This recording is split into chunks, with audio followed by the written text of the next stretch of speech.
Hello दोस्तों, स्वागत है आपका इस नए वीडियो में। और आज के इस वीडियो में हम HTML एंकर टैग का फर्स्ट पार्ट देखने वाले हैं। तो चलिए शुरुआत करते हैं वीडियो को और देखते हैं कि एंकर टैग क्या होता है।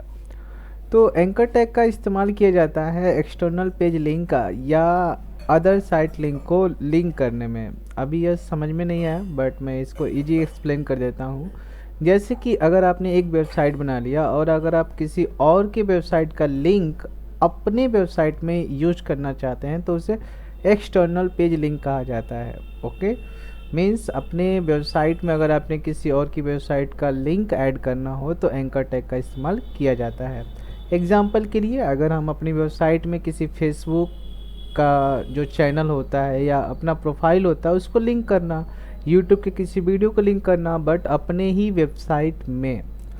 ओके, अब यहाँ पे बात करते हैं इंटरनल पेज लिंक के बारे में। इंटरनल पेज लिंक क्या कहता है? ये कहता है कि आप जो भी लिंक करेंगे वो अपने ही पेजेस को, लाइक कि आपके पास एक लिस्ट डॉट एच फाइल है और एक फाइल है आपके पास मार्क्यू डॉट एच तो आप इन दोनों फाइलों को आपस में लिंक करना इंटरनल पेज लिंक कहलाता है। यहाँ पे दोनों पेज आपके ही होते हैं, किसी अन्य पर्सन का नहीं होता है या किसी और की वेबसाइट नहीं होती है।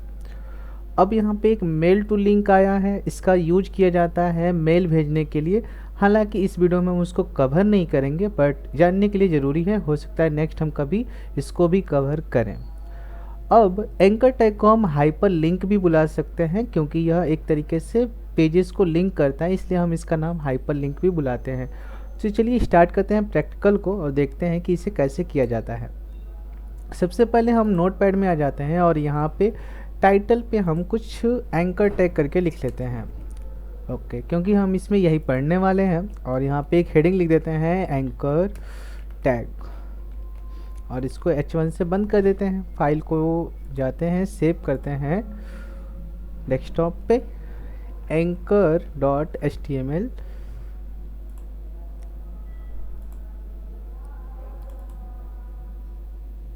हमारी फाइल यहाँ पे दिख रही है। एंकर टैग हमारा टाइटल है और एंकर टैग हमारी हेडिंग है। अब हम किसी पेज को लिंक करने का तरीका सिखाते हैं। नीचे आके हम सबसे पहले ए टैग को बनाएंगे और यहाँ पे लिख देंगे गो टू मार्क्यू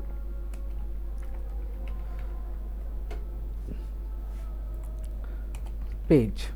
ओके, अब यहाँ पे हम इस फाइल को सेव कर देते हैं और जब हम गूगल क्रोम में जाके इसे रिफ्रेश करते हैं तो यहाँ पे ये लिखा है और ऐसा लगे कि किसी ने इसको पैराग्राफ से लिखा हुआ है। ऐसा क्यों हो रहा है? वो रीज़न है यहाँ पे जो ओपन टैग है इसमें href नाम का एक प्रॉपर्टी होता है, इसे हमें डालना ज़रूरी होता है। अब जब आप ये डाल देते हैं तो इसका पूरा नाम होता है हाइपर लिंक रेफरेंस, यानी किस पेज को आप लिंक करना चाहते हैं उसका रेफरेंस दीजिए यहाँ पे। तो मैं यहाँ पे अपने ही डेस्कटॉप पे अवेलेबल एक फ़ाइल मार्क्यू नाम से मैं उसी को लिंक करना चाहता हूँ। तो यहाँ से जाके हम लिख देते हैं marquee.html। फाइल को हम सेव करते हैं और अपने गूगल क्रोम में जाते हैं और इसे रिफ्रेश करते हैं। अब जब आप यहाँ पे देख पा रहे होंगे तो यहाँ पे जो हमारा पेज है वहाँ पे एक लिंक जैसा दिखाई दे रहा है। तो इस पर जब हम क्लिक करते हैं तो हम अपनी पुरानी फाइल पे आ गए जिसका नाम था मार्क्यू। ठीक है, यहाँ पे अगर आप URL बार में नोटिस करिए तो marquee.html पे आ गए। एक बार बैक जाते हैं, फिर से क्लिक करते हैं और आप यहाँ पे नोटिस करें आप marquee.html फाइल पे आ रहे हैं। उसके बाद अगर हम चाहें तो यहाँ से फाइल में जाके ओपन करा सकते हैं अपने मार्क्यू नाम की फ़ाइल को और उस पेज में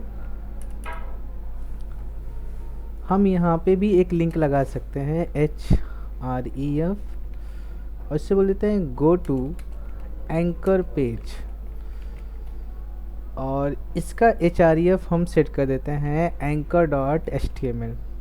फाइल को सेव रखते हैं, गूगल क्रोम में से रिफ्रेश करते हैं तो यहाँ पे भी आपको एक लिंक देखने को मिलेगा जहाँ पे लिखा है गो टू एंकर पेज। तो जैसे यूज़र इस पर क्लिक करेगा तो वह पिछले पेज पे आ जाएगा और यहाँ पे आप देखिए anchor.html पे आ गया और जैसे इस पर क्लिक करेगा तो वो अगले पेज पे आ जाएगा जो कि होगा marquee.html।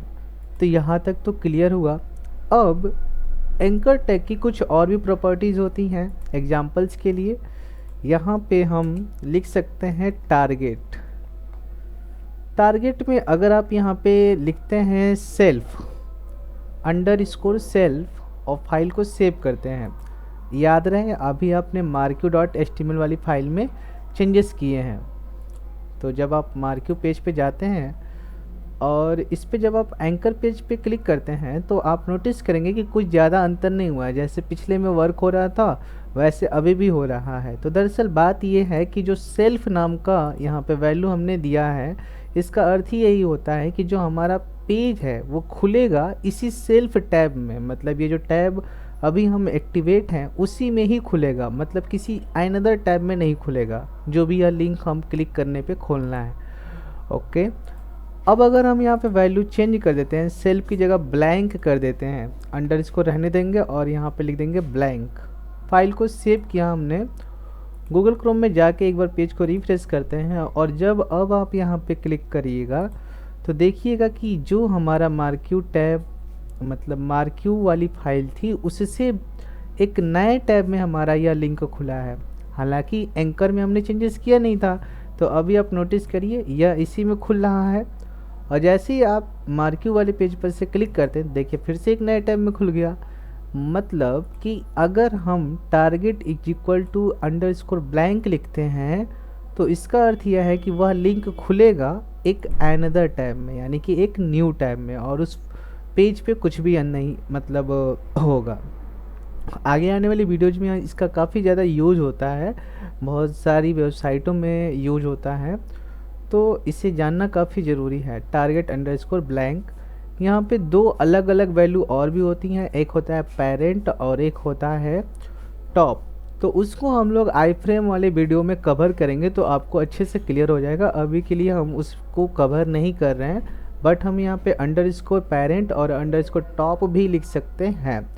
तो अभी के लिए सिर्फ दो ही यहाँ पे वैल्यू समझिए, सेल्फ जो कि ऑलरेडी होगा उसी टैब में खुलेगा यानी सेल्फ में खुलेगा, और अंडरस्कोर ब्लैंक से जो भी लिंक होगा वो एक अनदर यानी न्यू टैब में खुलेगा।